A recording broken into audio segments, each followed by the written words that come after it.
नमस्कार दोस्तों, मैं हूं सागर और आप सभी का बहुत बहुत स्वागत है इसके अपने इस वीडियो में। आज इस वीडियो में हम बात करने वाले हैं दिग्गज एचडीएफसी बैंक के स्टॉक के बारे में, जहां पे बहुत बड़ी खबर जो है वो आती हुई दिखाई दे रही है। कहीं ना कहीं जिन लोगों ने यहाँ पे बाई करके रखा है उसके लिए बहुत ही ज्यादा पॉजिटिव खबर है, और जिन लोगों ने यहाँ शॉर्ट पोजीशन बनाई है उनकी रातों की नींद जो है पिछले 3 दिनों में उड़ती हुई कहीं ना कहीं दिखाई देगी, क्योंकि जो खबर आती हुई दिख रही है बहुत ही ज्यादा बड़ी है, जिसकी उम्मीद बहुत ही कम लोगों ने लगा के रखी होगी। लेकिन जिस तरीके से हम देख रहे हैं थर्सडे के सेशन में 25 तारीख को स्टॉक लगभग 1.5% क्लोज नीचे होता हुआ दिखाई दिया था, लेकिन उसके बाद रात को यानी कि 10-11 बजे के आसपास जो खबर आती हुई दिखाई दी उसने पूरा खेल बदल दिया, और आफ्टर मार्केट एक खबर आई है तो इसका जो इम्पैक्ट है वो आपको सोमवार के दिन देखने को मिल सकता है। तो खबर क्या है? तो खबर दोस्तों यहाँ पे ये देखने को मिल रही है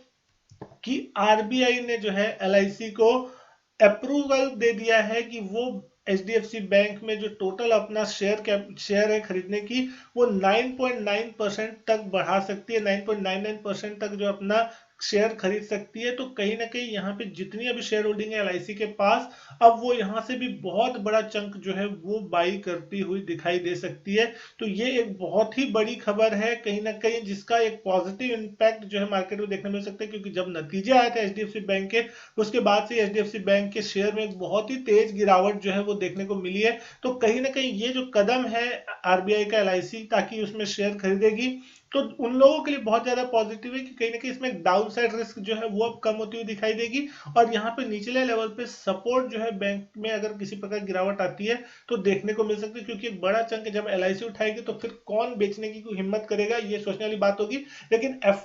का हिस्सा सबसे ज्यादा है इस बैंक में, तो एफ की सेलिंग को एब्जॉर्बन जो है वो देखने को मिल सकता है। तो ये एक बड़ी खबर होती हुई दिख सकती है, और इसका सीधा सा इम्पैक्ट जो है वो आपको देखने को मिला एचडीएफसी बैंक के एडीआर में, जो कि मार्केट में नहीं अमेरिका में ट्रेड होता है। इंडिया के हिसाब से अब जो है सोमवार को यहाँ पे रिएक्शन आता हुआ दिखाई देगा। अगर कल के ट्रेडिंग सेशन की बात करें तो एचडीएफसी बैंक का एडीआर 0.3% चला, लेकिन उसके पहले थर्सडे के दिन की अगर हम बात करें तो थर्सडे के दिन एचडीएफसी बैंक का एडीआर जो था लगभग 3% की तेजी के साथ क्लोज होता हुआ दिखाई दिया था। तो वहां पे आपको एक अच्छी तेजी बनती हुई दिखाई दी। तो कहीं ना कहीं सोमवार के दिन एचडीएफसी बैंक के स्टॉक में आपको एक बड़ा गैप अप देखने को मिल सकता है। और उस कंडीशन में फिर जो भी शॉर्ट सेलर होंगे, क्योंकि अगर हम बात करें 25 जनवरी को एक्सपायरी थी, तो एक्सपायरी के कारण बहुत बड़ा शॉर्ट रोल ओवर जो है वो एचडीएफसी बैंक में मोस्ट बड़ा सबसे शॉर्टेड स्टॉक अगर हम बात करें अभी प्रेजेंटली तो एचडीएफसी बैंक है। तो जिस तरीके की पॉजिटिव खबर आई है तो डेफिनेटली एक बाइंग होगी न्यूज के दम पर ही सही, लेकिन एक बाइंग देखने मिल सकती है।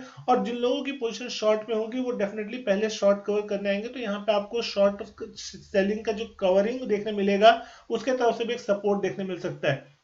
लेकिन अब सबसे बड़ी बात यह है कि आखिर कितनी बड़ी बाइंग जो है वो आपको यहाँ पे इस खबर के दम पे देखने को मिल सकती है। तो अगर यहाँ पे अभी प्रेजेंटली जो नतीजे आए थे उसके दम पे अगर आप देख रहे हैं कि कंपनी के total paid up equity share capital कितना है, तो यहाँ देख सकते हैं 759 करोड़ शेयर ऑलमोस्ट जो है एचडीएफसी बैंक के हैं। और अभी अगर हम यहाँ पे बात करें शेयर होल्डिंग पैटर्न के हिसाब से, कि अगर शेयर होल्डिंग पैटर्न के हिसाब से आप देख रहे हैं तो फिलहाल 52% हिस्सा एफ के पास है, डीआईएस के पास 30.8% हिस्सा है, और 17% हिस्सा पब्लिक के पास है। अब अगर आप यहाँ पे टॉप शेयर होल्डिंग पैटर्न देख रहे हैं, डीआईएस की होल्डिंग देख रहे हैं, तो आपको यहाँ पे देखने मिलेगा life insurance corporation of India यानी कि एलआईसी के पास जो टोटल शेयर है एचडीएफसी बैंक में वो है 5.19%। और टोटल अब ये जो अनुमति मिली है वो है 9.99% की, यानी कि अब भी एलआईसी 4.8% हिस्सा खरीद सकता है। तो अगर आप यहाँ पे देख रहे हैं कि किस तरीके का नंबर देखने मिल सकता है, तो 36 करोड़ शेयरों के आसपास की जो बाइंग है वो आपको एलआईसी की तरफ से देखने मिल सकती है। हालांकि ये पूरे 36 करोड़ शेयरों की बाइंग एक दिन में नहीं आने वाली, इस चीज को आप यहाँ पे ध्यान रखिए, क्योंकि ये जो समय दिया गया है इसको खरीदने के लिए अपनी जो हिस्सेदारी है वो बढ़ाने के लिए 9.99% तक, यह एक साल का, यानी कि जो 25 जनवरी से अगर ये चालू होता है इस साल के, तो अगले साल 24-25 जनवरी 2025 तक का पूरा समय, यानी कि एक साल के समय में 36 करोड़ शेयरों की ये बाइंग करके अपनी हिस्सेदारी बढ़ा सकते हैं। यानी कि हर महीने अगर आप बात करें तो 3-3.5 करोड़ शेयर जो है लगभग लगभग ऑन एन एवरेज अगर ये खरीदते हैं मार्केट से, तो इनकी हिस्सेदारी जो है 9.99% तक जा सकती है। लेकिन एक प्रकार से बोला जाए तो ये बहुत ही ज्यादा पॉजिटिव न्यूज है, क्योंकि अगर कभी भी कोई बड़ी गिरावट है किसी कारण से कोई न्यूज ऐसी आती है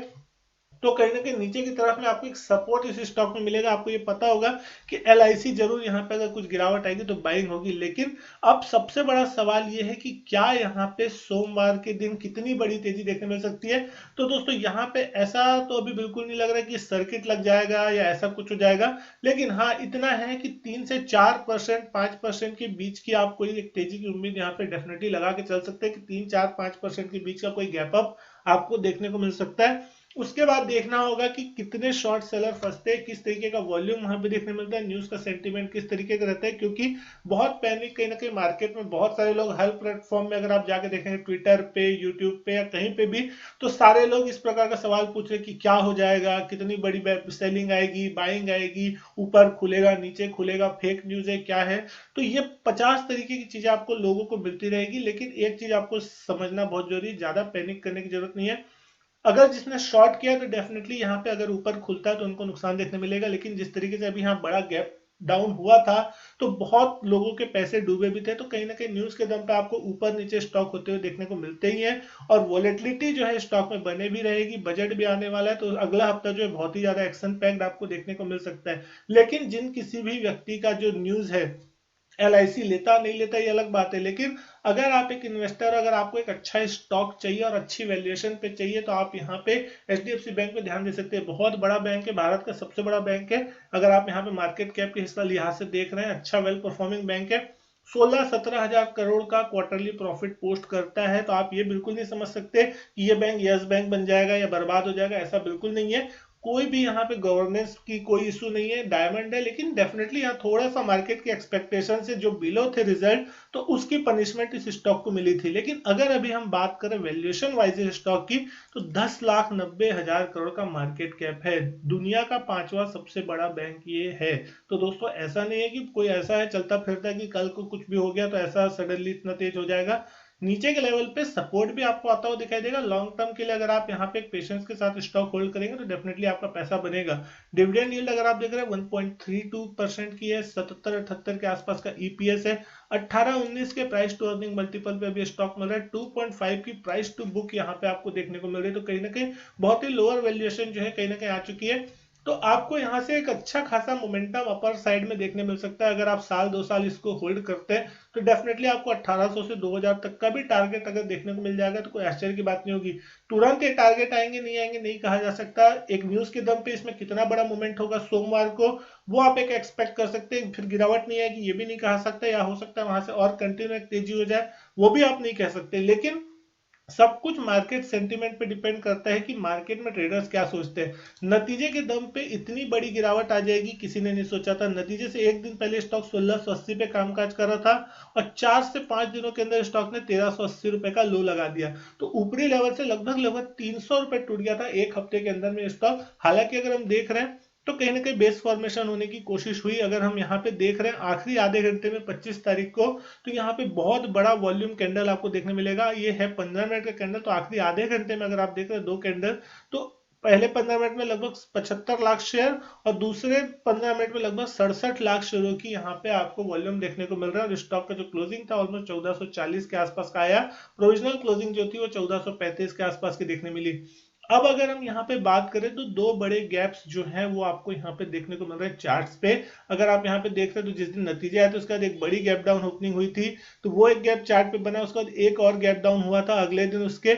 जब मार्केट ADR और 7-8% टूटा था, तो दो बड़ी गैप डाउन ओपनिंग। तो अब यहाँ पे सबसे जो पहला टारगेट आप मान के चल सकते हैं अगर गैप अप होता है 1520 1530, वो लेवल हो सकता है जहां पे कहीं ना कहीं ये पहली बार का टारगेट अपना पकड़ सकता है, अटक सकता है इस लेवल के आसपास। तो यहां से भी कहीं ना कहीं अगर 4 से 5% का आप यहाँ पे मोमेंटम लेके चलते हैं तो 60 से 70 रुपए की तेजी यहां से देखने मिल सकती है। कहीं ना कहीं 1480 से 1500 की रेंज में अगर आपको स्टॉक सोमवार के दिन खुलता हुआ दिखता है तो ये स्टॉक में हो सकता है आपको थोड़ी बाइंग उसके बाद भी देखने मिले, क्योंकि शॉर्ट कवरिंग और फ्रेश बाइंग वहां से भी, क्योंकि बहुत सारे लोग इस तरीके की पैनिक में होंगे कि शॉर्ट करके बैठे हैं तो कहीं नुकसान ना हो करके शॉर्ट कवर करने की कोशिश में स्टॉक में कसम 1-1.5% का और मूवमेंट देखने मिल जाता है। तो हो सकता है एक बार ये 1520 1530 तक का मूवमेंट सोमवार को दिखा दे, और हो सकता है कि वहां से फिर आपको थोड़ी प्रॉफिट बुकिंग देखने मिले, क्योंकि मार्केट पूरी तरीके से पहले न्यूज को समझेगा करेगा कि क्या होने वाला है क्या नहीं होने वाला।